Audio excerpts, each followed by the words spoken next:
Good morning, everyone. It looks like the trickle of folks coming in has stopped, so we will kick off.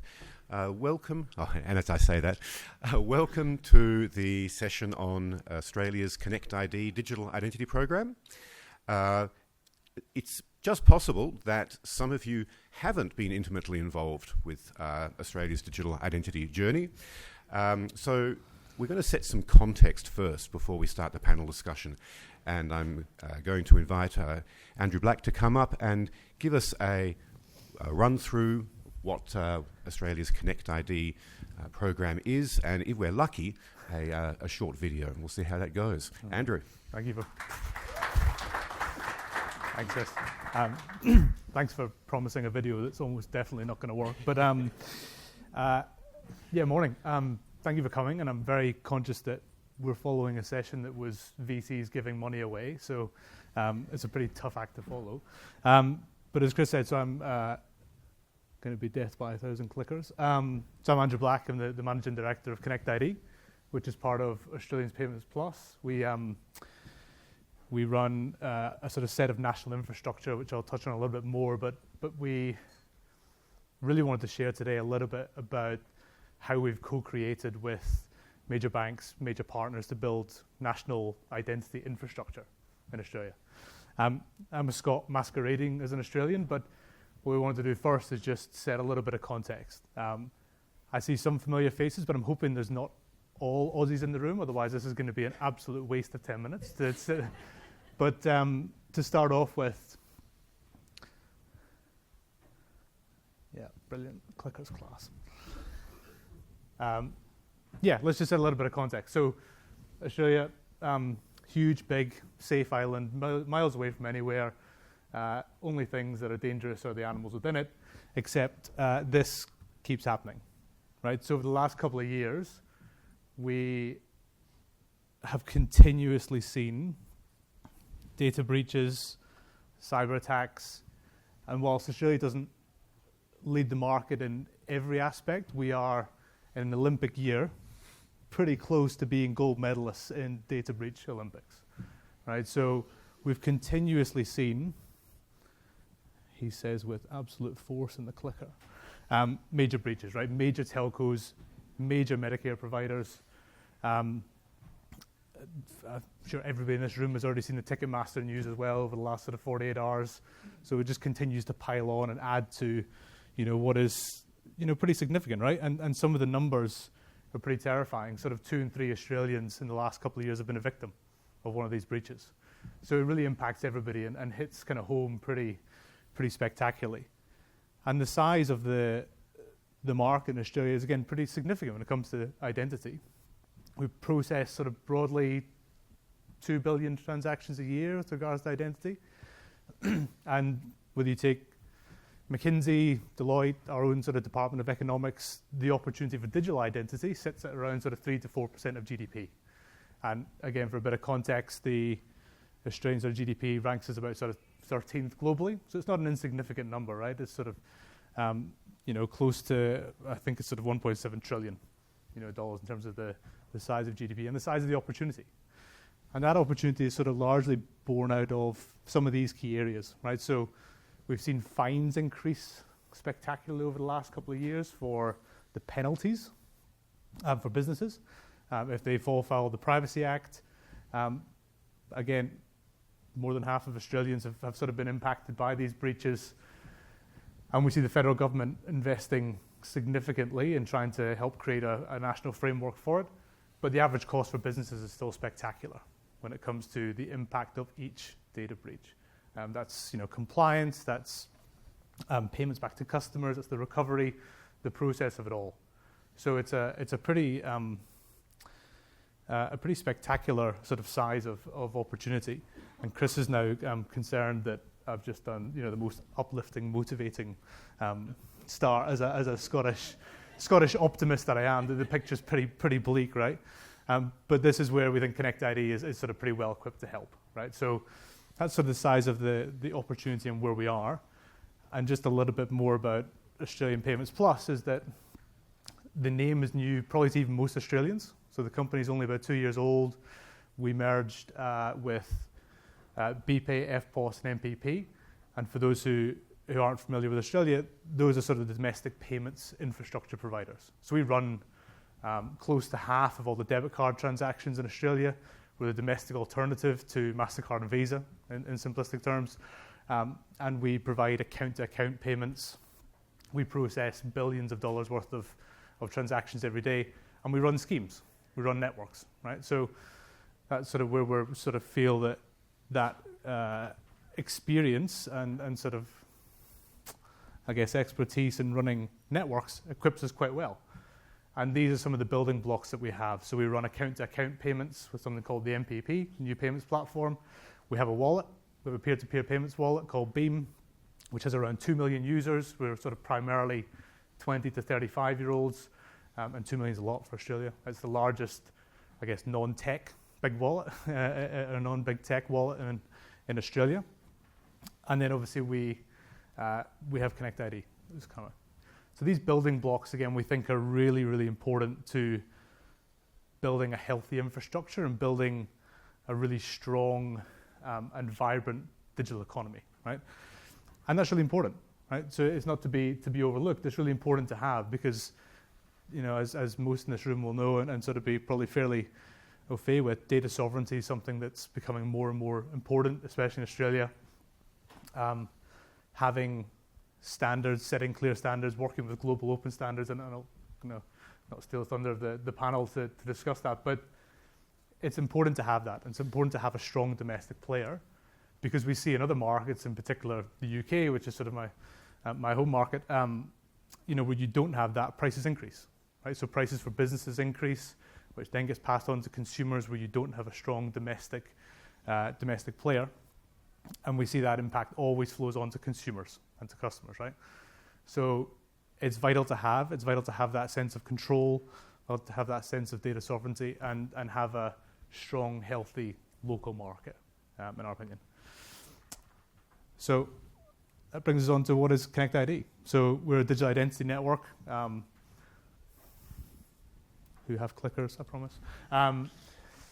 And this slide normally takes me 5 to 10 minutes in a non-identity conference to explain, but it's pretty straightforward for the majority of people here, right? These are the roles that we have and the players that we have in our ecosystem and what it looks like. So our major identity providers, we start with major banks. We're fortunate to be joined by two of the four here today, and we have two of them live in the market already. The four major banks in Australia cover broadly sort of 80 to 85% of the adult population in Australia in terms of coverage. So that's 80 to 85% of adults who'll be able to use the service, you know, kind of immediately from day one. We work closely with attribute providers, with service providers to bolt on capability, add credentials, add additional features, clearly thinking things like payments, given our other hat that we wear as well. And then with relying parties, we're sort of cross-economy. So whilst we start with banks as sort of strong bank-grade identity, it's not just financial services. So actually our first use cases that we launched sort of from October last year in the rental market, doing rental onboarding, doing employee onboarding for workforce, e-commerce, and actually from 1st of June, so pretty much when I get back, we'll be switching on with the largest online liquor retailer to do same-day age verification alcohol delivery. So that magical use case we've all talked about for years of doing age verification and just sharing is over 18, we'll be doing when I land in Australia. So that'll be great. I'll get back, I'll get in the taxi and the Uber, and I'll order some alcohol to be ready for when I'm home. And then our role is the ecosystem operator, right? So we provide scheme governance, we provide standards, we provide the growth element, and we set rules and governance, right? So it's, you know, the bit that's often not talked about as much, but is vital in terms of developing that trust framework and how everybody is able to trust each other in the network, and the value for relying parties, the value for businesses. So that's just a sort of snapshot of who it is, and he will try his best to play a video with absolutely zero hope that it will work. Courage.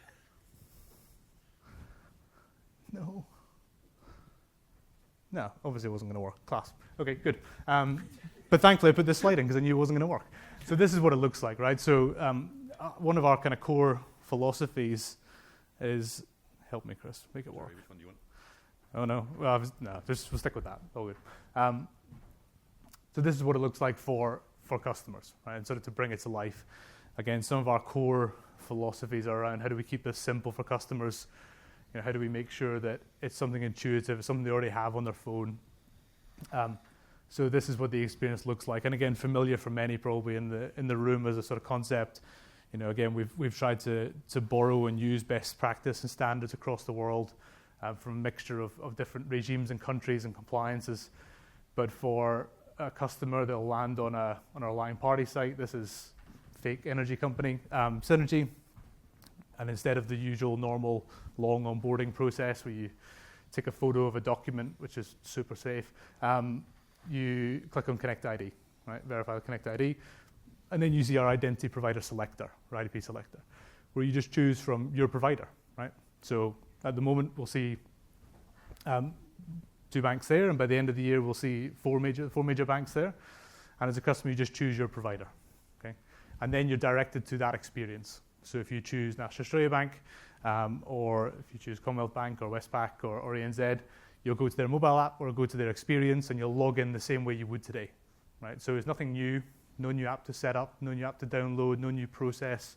You'll just log in as you would today with either multi-factor authentication, PIN, passcode, whatever that sort of authentication that the bank brings is inherent in there, right? And that's really important because we build on that strong, secure bank-grade authentication, you know, from day one, right? Rather than building something completely new.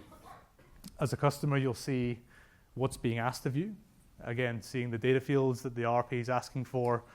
Importantly, obviously, capturing an express consent to say, yes, I'm comfortable with that. And then you'll be taken back to the Line Party. So it's easy, straightforward, you know, 5 minutes to explain, 5 clicks, 5 taps for a customer, right? And importantly, that data minimization element is sort of in our core DNA to look at how do we make sure and embed that from day one, and that alcohol use case is a great example, right? So we'll be sharing an is over 18 flag, you know, in most scenarios, rather than the raw date of birth or the driving license that had to prove that. So that's the kind of core DNA. So finally, thank you, Chris.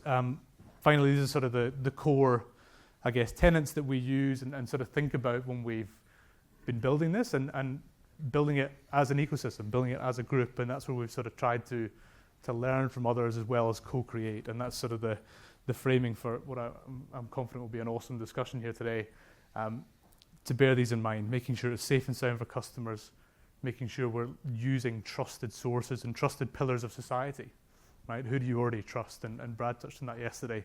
In all of our research, banks score highest, right? Above government, above tech, trusting your bank in particular, not banks in general. We sometimes have a disdain for the banks, but I trust my bank, right, to look after my stuff, is really, really important. And then building for a future scalable, interoperable, and innovative platform was always at the forefront of our mind. So, as I said, we launched last year at the very tail end of 2023, and you know, constantly looking at how we grow and how we evolve, and that's what we'll touch on a little bit today. So thank you, Chris, for letting me hijack the start. And thank you very much, Andrew. And I'll invite the rest of the panel to come up now. So Lyndon Dawson from the National Australia Bank and David Hyland from Westpac.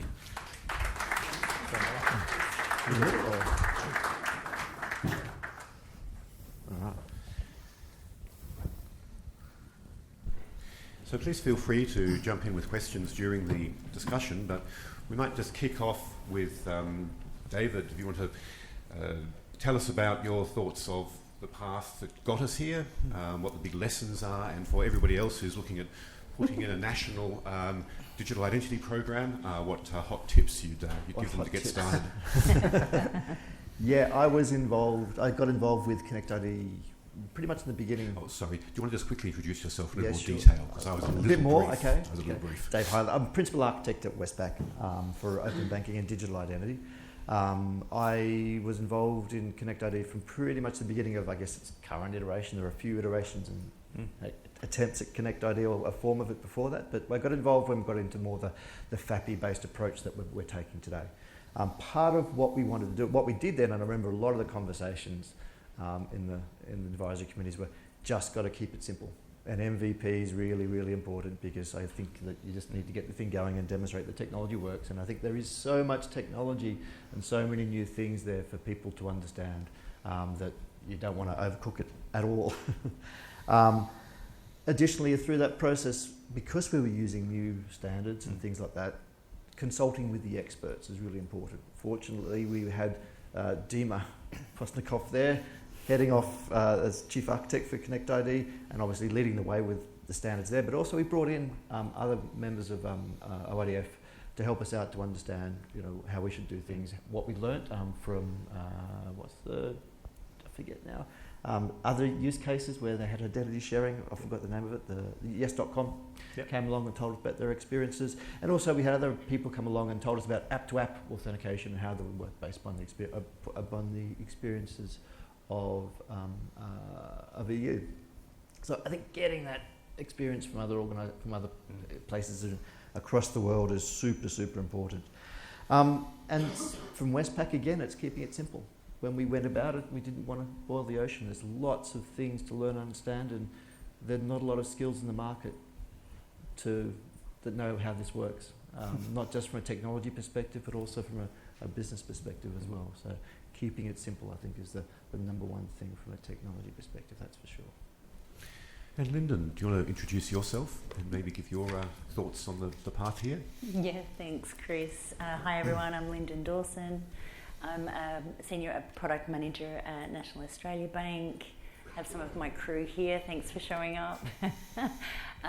So in my product role, I lead some of the initiatives around the customer digital identity in that space at NAB, and I'm so proud to be a part of this initiative. It's really nice to think this time last year we were on stage saying we're going to launch, and now we actually come back a year later and we've delivered, which is great. It is MVP, but we're in market, so that's exciting. So that's a nice. It is a nice win. But one of the reasons why NAB has been so invested and continues to be committed to ConnectID, and not just financially, but I think sort of emotionally and philosophically connected to that too, because it's not just about the build and the investment that we've put in. It's because for many reasons, but one in particular, because often fraudsters will start small. I mean, Andrew's already shown some really big breaches that we've experienced, but there's also an undercurrent where fraudsters will start small, a little B&B in regional Victoria, they'll hack into a little, real estate website, and they pick up breadcrumbs of information, and then they put it all together, and then they compile, and then they get a profile, and they execute identity theft. I think that Mike's might be. And then they show up at our front door applying for credit cards and home loans. And so the idea here is if we can combine our efforts to improve the resilience of all Australians, if we can reduce opportunities for identity theft and online crime, then we can all work to increase the trust in the Australian digital economy, which is kind of good for everyone. I will say in the lead up, sort of over the last 12 months, to build. I think when I first walked in, and Olaf has been instrumental in all of this. We wouldn't be here without him. I walked in and here's a solution on a page, which is about that big. Here's half a dozen requirements, and here's some seed funding. Oh, by the way, the seed funding isn't enough to actually pull that off, but go. See how far you can get. So we did, didn't we? We managed to pull it off. And so one of the reasons why we also found that we were able to do that was because it was a 1 year sort of project rather than 4 years, was because we were able to borrow some of the templates from the open data work that had been done previously. It is different, there are some nuances, but we were able to reuse some of that. And so here we are. And Andrew, you were in a slightly different role during this journey, but you also were there at the beginning. What lessons did you get from the path forward? I think there's two main ones that sort of have kind of stuck with me throughout, and one is sort of we've tried to learn from the false starts that Australia's had. So for the last 40 odd years, or probably about 40 years ago, Australia attempted to, well, I think, had a referendum on a national identity card, right, which was pulverised, probably the politest way to put it. So learning from that, learning from what government have tried to do in the past, learning from what other private organisations have tried to do, one being our postal service, Australia Post, a big global tech card player as well. There's been some sort of starts and stutters, over the last sort of really for the 15 years in particular, and that's been the same in the UK, right? So the same as home for me before joining this role was at NatWest, one of the major 4 banks in the UK. So we very similar sort of market conditions there, but learning from those false starts that actually this is just not possible doing it on your own, right? It sounds like a cheesy answer, right, to work together, but genuinely you cannot do this without working together, collaborating, working with major trusted institutions in Australia, and obviously selfishly for us, having someone that then can help play that role that Australian Payments Plus does as the network operator that has a track record of running schemes, doing compliance, making sure we run the rules and the fraud. I think this just has continued to cement, and it's still ongoing, right? So, but continue to cement that this is just not possible to do on your own. And it's been amazing to watch the active buy-in, the leaning in of partners, and I'm in the fortunate position I get to talk to relying parties a lot and potential customers quite a lot. And we've still never had a customer that's gone, no, not interested. Right? There's let's get it live and we want to see it, but the concept's amazing. You've got 4 banks working together, you've got trusted major partners, you've got a track record, we're accredited by the government and their digital identity frameworks as well. This is a highly sought after value proposition that only happens because we're collaborating, right? And we've learned those lessons from the past globally and from, as Dave mentioned, talking to yes.com and BankID and learning from other markets that are slightly further ahead, but learning the lessons in our own market as well about where we've either had false starts or run into brick walls in the past. So now that I'm seeing advertisements for ConnectID in the Melbourne Underground, and it's obviously actually a real thing, what do we think of where we're at now, the current state, Lyndon? So apart from the relief that you're in market and it's all happened, how is it actually going? How's it panning out? Yeah, no, that's a good question. I think that there's a lesson around thinking that you go to market and that's it from a stakeholder engagement perspective. Yeah, that's not true. Job done. There's perhaps what you might call a clean-up period. So when you go through these processes, particularly as a product lead, you start off with early days, you have education and awareness. This is the idea, this is what we're doing, softly, gently educate, talking to people, that's fine. Everyone's like, yeah, that's a great idea. And then you get to the point where you need them to sign off before you go live. And it's, wait, what? I have to endorse this. I have to approve this. You want my signature on this? Well, wait a minute. So we managed to get through all of that, but now there's still a few folks who, for whatever reason, were away that day, that we now have a period of cleanup. If you like, it's a bit like when you have a bushfire and then you come in afterwards and you have to tidy up. We didn't do that much damage, but we are doing a fair bit of, of making sure that everyone feels like the whole bank has to be comfortable with this. It does help that the marketing ads are showing up in our elevator at work. That's helpful. This is a real thing.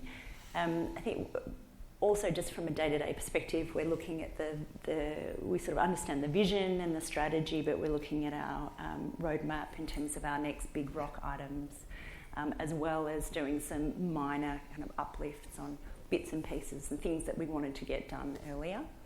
So there's still that period that we're going through, as well as looking sort of a couple of years in advance.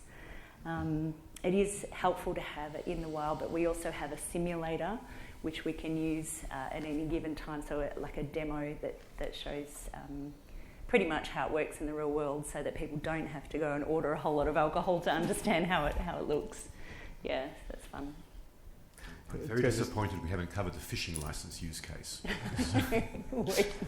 The fishing license use case is only just behind the 18-year-old, 21-year-old buying alcohol use case. You tie the two together, it's usually people buying alcohol to go fishing, so we could probably do that next. There's a target market there. Just to add and build on that, by the way, it's no accident that there's adverts in your executive lifts. It's a heavily targeted campaign by our awesome marketing team. Yours as well. Yeah,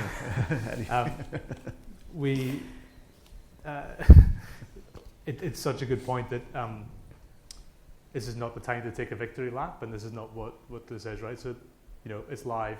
Congratulations. Let's give ourselves a solo pat on the back, but this is day one, right? And there's so much to do to improve. And so much what we're doing to improve the capability, improve the coverage, of adding additional partners, adding the use cases. So it's been amazing to see partners of ours sort of lean in to go, well, yes, awesome. Now we double down. Now we commit to building this and really turning it into what it's going to be, because you don't see the hockey stick of adoption on day one, right? So there's a bit of work to do to make sure we continue to improve the service and make it a loved product in Australia. Just on the present as well, the other thing in Australia that's sort of bubbling away, and the Aussies in the room will know this, is that the federal government has finally passed a digital identity bill. So that's been broadly sort of 8 years-ish in the making of sort of draft frameworks and draft legislation. And what that sets out to do is provide a national federal level framework for digital identity. And the utopia at the end, which is the sort of goal of the bill long term, is to provide sort of a trusted framework and set of accreditations that, again, ConnectID is already passed and part of, but allows public and private sector interoperability. There's hopefully no Australian government officials in the room, but there's a bit of a miss at the minute, right? Which is the way it's been rolled out is that that's a phased approach. And that for the first few years, it's only going to be government-to-government transactions, right? And the private sector will not be able to interoperate. Brad Carr from NAB and I were both, we'll say, fortunate, but asked to go to the Senate in economics inquiry to discuss that, and we'll stick with fortunate to be asked to go, and shared that view. And it's it's an opportunity in the present, but it's also a risk that if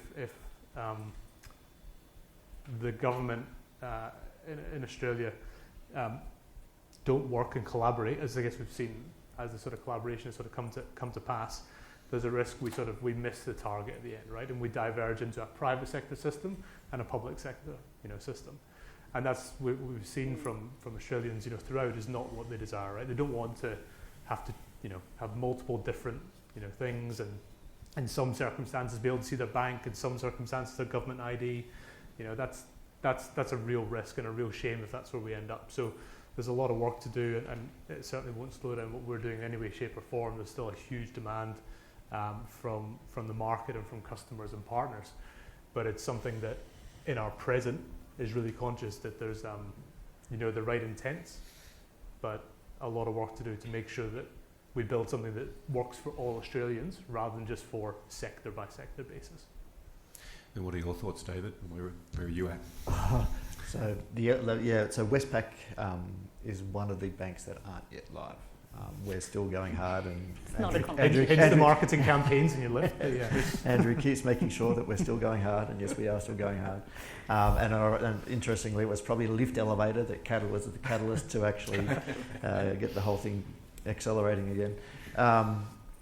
So look, we're focused right now on obviously getting live, but we're also now looking as to what comes afterwards, and some of the things that we're really trying to get right is, number one, removing friction from the experience, because I put my CDR hat on, friction is everything. If you have too much friction, people don't use the experience. We've got an app-to-app flow right now, or an X-to-app flow, which we're going hard at, but we're now looking at, what's the next experience beyond app-to-app to make sure we don't lose those customers and look into those sorts of problems.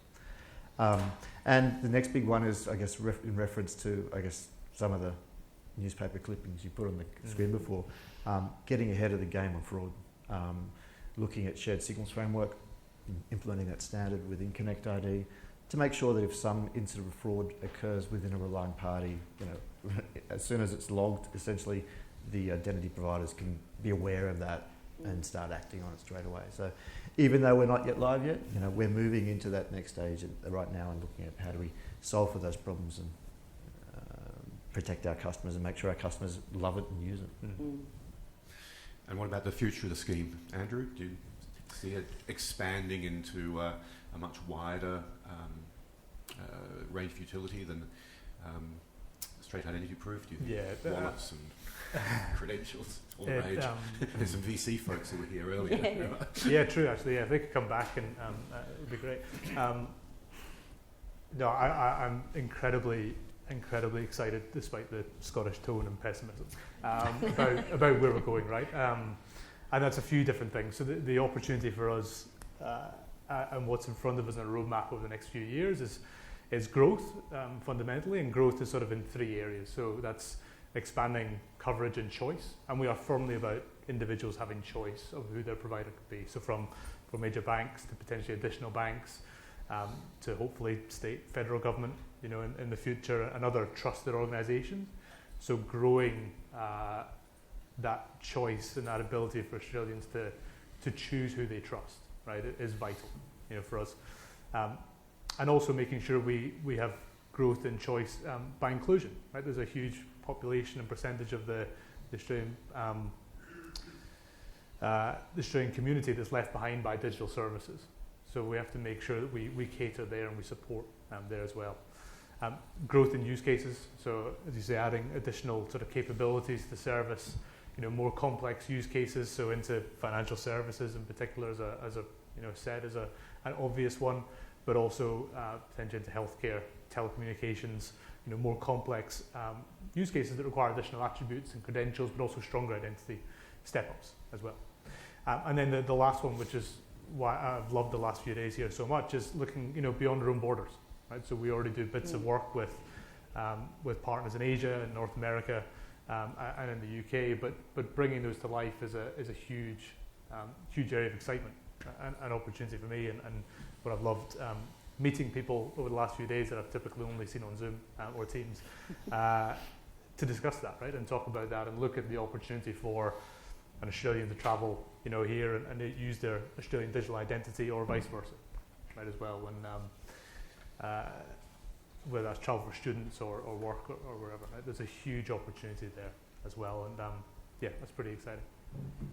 And what about you, David? Do you see the future as being a grand convergence, maybe? I think the future definitely is. I mean, but that's way out there. I think that the tricky part is figuring out what are those pieces in between, and how different standards and technologies are going to be required at each of those milestones. What happens when we go public-private? How's it all going to plug together, and what standards are we going to need? Are we going to have early standards and late?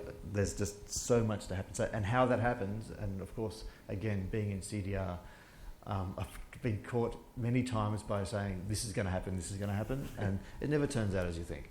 So I'm really kind of a bit reluctant to say this is what's going to happen yet, but there's no doubt there's going to be more walk around Federation. Hopefully OAX can do a bit of a mapping into their standards as well. And we'll see more wallets, and that's going to, again, change the way and how that can affect us and what we're going to have to do. So there's so much stuff in the technology dance space there to work on. But as I said, we will end up with that trusted, seamless type of experience. Yeah. But can I kind of predict how it's going to go forward? Yeah, nah, it's not going to happen. You chicken. So David's a little cautious there. Lyndon, do you want to go big? Oh, I'm much more optimistic. But I'm built that way. In the immediate future, as much as I was winding Dave up about the launch, I am very much looking forward to all 4 banks' logos appearing on the marketing, hopefully within the next 6 months. And even though traditionally banks have competed against one another. This has been a really quite fun experience of combining our efforts, and if we really just focus on our customers, giving, and all Australian citizens, if we give them the choice of the bank they use, the whole system, the whole ecosystem, the network will take off and that will work. So actually we really want, this is one of those situations where we want all 4 banks to be participating in that space.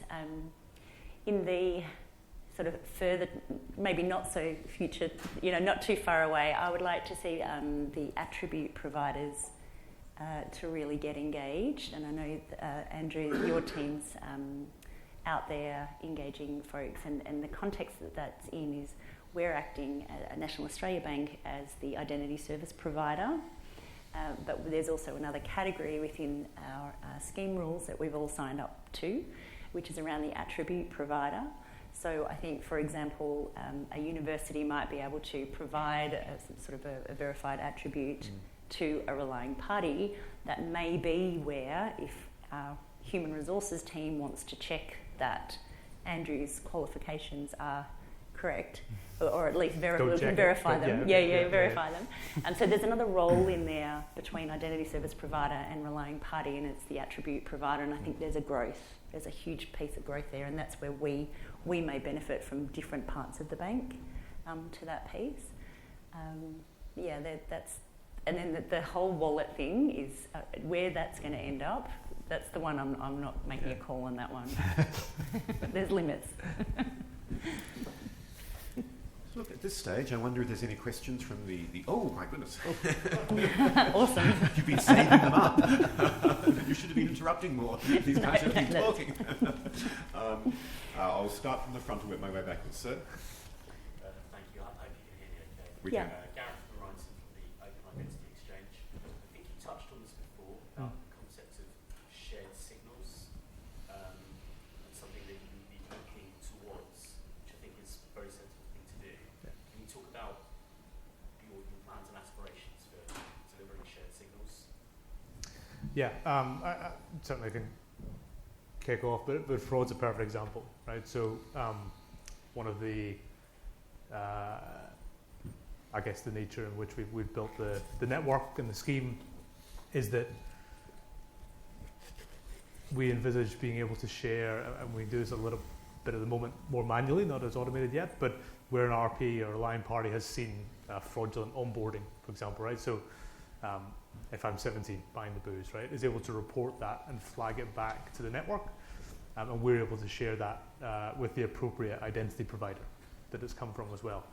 Now, importantly, ConnectID itself doesn't see or store or have any personal information, but we can share those signals back to say this transaction number has been reported by fraud, and can notify, and if we see a continuous pattern, notify all members or the appropriate members. So that's very much governed for in our scheme rules and rule set, and the way we I guess mandate usage, that there has to be a reporting mechanism back to share that, and vice versa, right? So if a bank notices that actually I've had my account taken over, is able to notify the network provider, and we're able to notify the relying parties where that identity may have been used, for example, as well.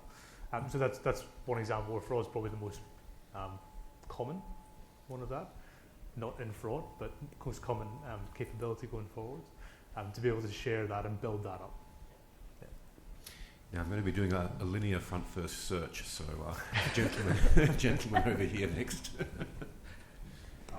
Well, first, just a quick comment. I'm hoping you guys are looking at the OpenID shared signals group. Okay, good. I'm a member of that. What are you guys doing to generate demand on both the verifier, relying party, and also the holder or end user? And also, what are you levying on the verifier in terms of equipment or setup? I can maybe take the verifier if you want to talk about customer education. So for the verifiers for relying parties, there's sort of two main elements. We're seeing a lot of demand, in particular sorry, I don't know if we're just pinging or not, but in particular from those who just don't want to store the raw data anymore, right? So they want to move away from capturing their own image of the driving license, doing it themselves, whereas relying on a trusted source. So demand is more, it's an easier customer experience, it's quicker, it's cheaper for them in a lot of scenarios as well, and it's cheaper to store, in terms of that data and that cost to serve and reduce that amount of data. And also we make it really easy. So we provide a simple SDK or the capability to build it in themselves, to connect into the network. And then as a verifier, you get access to all of the IDPs, right? So from day one, and your customers can choose. I think Dima will correct me afterwards, but the quickest a relying party's gone from 0 to install is 2 hours, right? So it's really straightforward for a business to set it up and consume. But there's a bit of education, right? And this is new, this is a bit different. But the benefit of having a trusted set of data already known and monitored and stored by a bank is a strong appeal to especially small and medium-sized businesses who want to reduce the amount of data they store and capture. But there's a customer element as well of educating, what is this new thing as well. Yeah, that's right. So I will say, I think that particularly at this point, Andrew and his team arguably have the harder gig because it's incumbent on them to they have a whole team who are going out and working with relying parties to get them engaged and onboarded. We certainly support the relying party effort with things like we will have a ConnectID booth where we'll present and engage with some of our business customers who might be interested in terms of supporting that effort. But from the end user perspective, it's a little different in that as Andrew mentioned at the beginning, the user doesn't come into NAB and then go to the relying party. The user starts with the relying party, goes to a carousel of brands, chooses us, goes through and then goes back. So the origination point is with the relying party. And what we have done though is we have public-facing websites that say what is ConnectID, this is what you should be looking for, this is the process to sort of, if folks have questions about what it is. We've also built a link to those pages in the flow, and we also have a neat little link in the flow that takes folks out from the consent page to, if the details don't look right, does this look right to you? Is that your address? Does that look right? And so they can come out and then update and refresh their data. So there are other ways that we're nudging customers to get it right. Gentleman in the blue shirt, haven't forgotten you. Thank you. Hey. Steve Johnson, American Express. I was actually really interested with the use case that was highlighted in the demo, and I have a question probably for Lyndon and David. A lot of digital identity stuff has traditionally resided with technology or innovation or labs organizations, but it seems like this has more of a relationship with open banking, open data. And so I had a question about kind of the organizational evolution of that use case.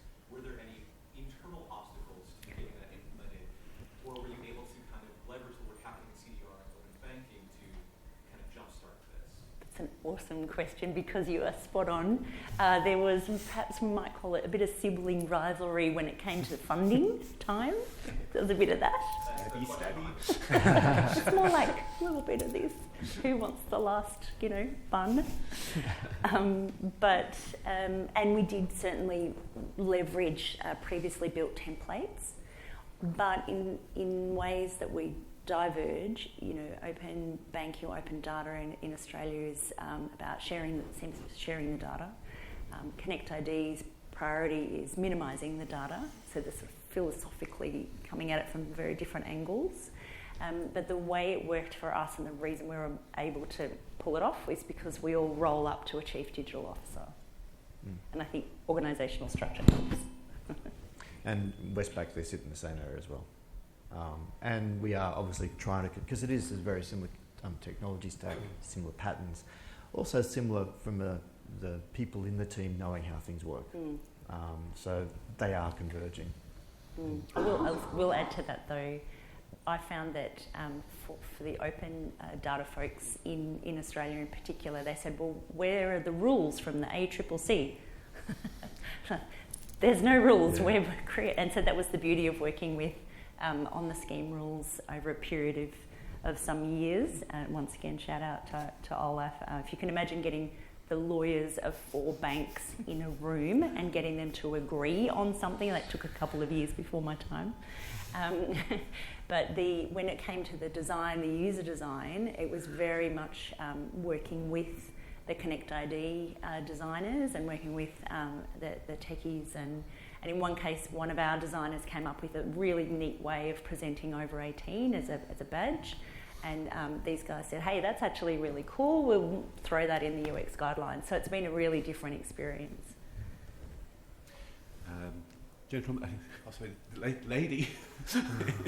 Didn't see you there. Didn't see you there for a sec. Go ahead. I just wondered if you could talk about the responsibilities of your verifiers and your live parties. What do they sign up for? What do they commit to as far as the privacy and treating any data that's been sent over to them? Yeah, you're looking at me. No, it's okay. So we have a central set of scheme rules. So it's a central framework that all our participants sign. They all sign the same agreement that have different rules and requirements for different rules, but it's one central set. For our relying parties, what we do when we onboard them, aside from due diligence and the usual sort of compliance onboarding, we work with them on what their use case is and what data they actually require. Right? And we're able to restrict that. So, for example, the booze verifier isn't eligible to get my medical information, right? So we can restrict that they can't ask for certain data sets. So we're able to limit them to what that is. We have, again, rules and standards around retention of that data, what they're allowed to do in terms of, for fraud notification and network monitoring capabilities, but also restrictions in not being able to on-sell that data going forward as well, beyond themselves. So that's the sort of the core piece. It's all in our rule set, our governance around being really tight on actually, do you really need date of birth or do you just need it over 18? So we do the sales part, and then we probably challenge them quite hard on actually, no, you don't need all of this data. We just make sure it's the bare minimum, sort of possible. But then there's compliance penalties for breaches and all the fun stuff that goes with that as well. But it's been an awesome process so far because it's been very straightforward to work with them and actually share and have that dialogue to say, actually, I just need to know, is it a real person? I don't even need the name, for example. No, but it's all in our rule set. We'll need to be swift. We've got 3 more questions. We're going to try to speed run them. So the lady with the purple jacket. Are you framing the service that the bank has in the terms of being a data fiduciary for your customers? Or, like in the US, if a bank connected all this stuff and collected it, then it's like selling it up to the data brokers, right? So how are you framing your data fiduciariness to your customers? Is that... Yeah, no, I can appreciate that. So when we onboard customers to the bank, we're highly regulated. We have to already go through AML, CTF, KYC, all of those checks.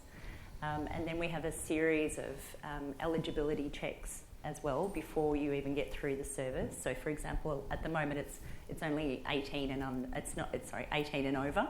So we don't provide the service for children, not least because delegated administration, and we all know how hard that guardianship is really challenging. So there is some scope around what's being shared, but I think the beauty of the design is that you have to confirm and click consent through each transaction. There's no enduring consent.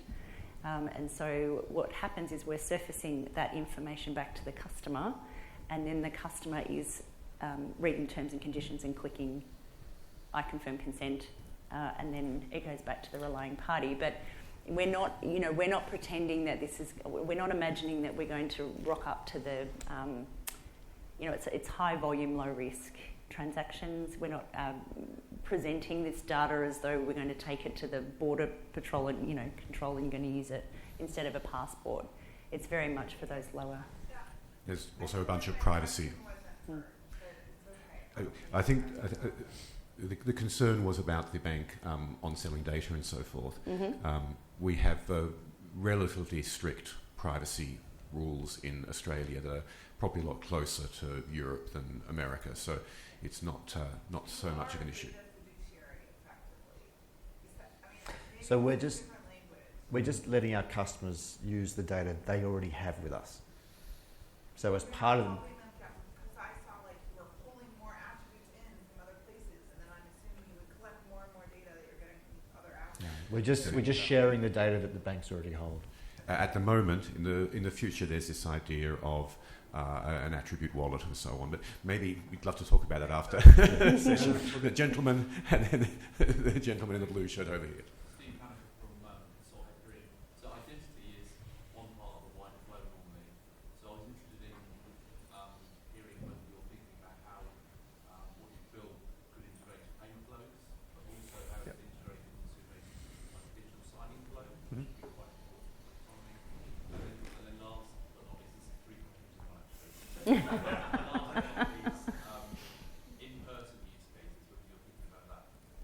So yes, yes, and yes. Right. So there's the three questions. Right. So easy quick answer. Let's go.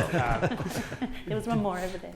Chris. Building the first one, doing the second one, third one we're working on. Right. In terms, but absolutely thinking about how we take that offline harder, but in person still and connected. Yes. Yeah. And the very, very patient gentleman.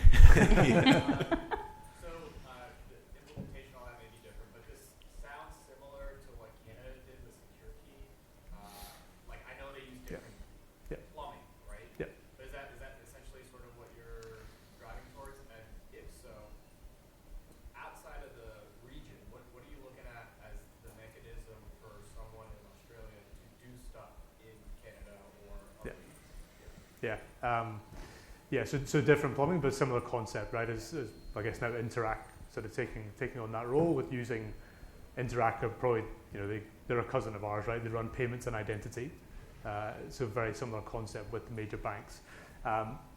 Mechanism at the moment, we'll be looking at sort of bilateral pilots, trials with, say, an Interact, right? Or to do, I suppose, network to network sharing at the minute.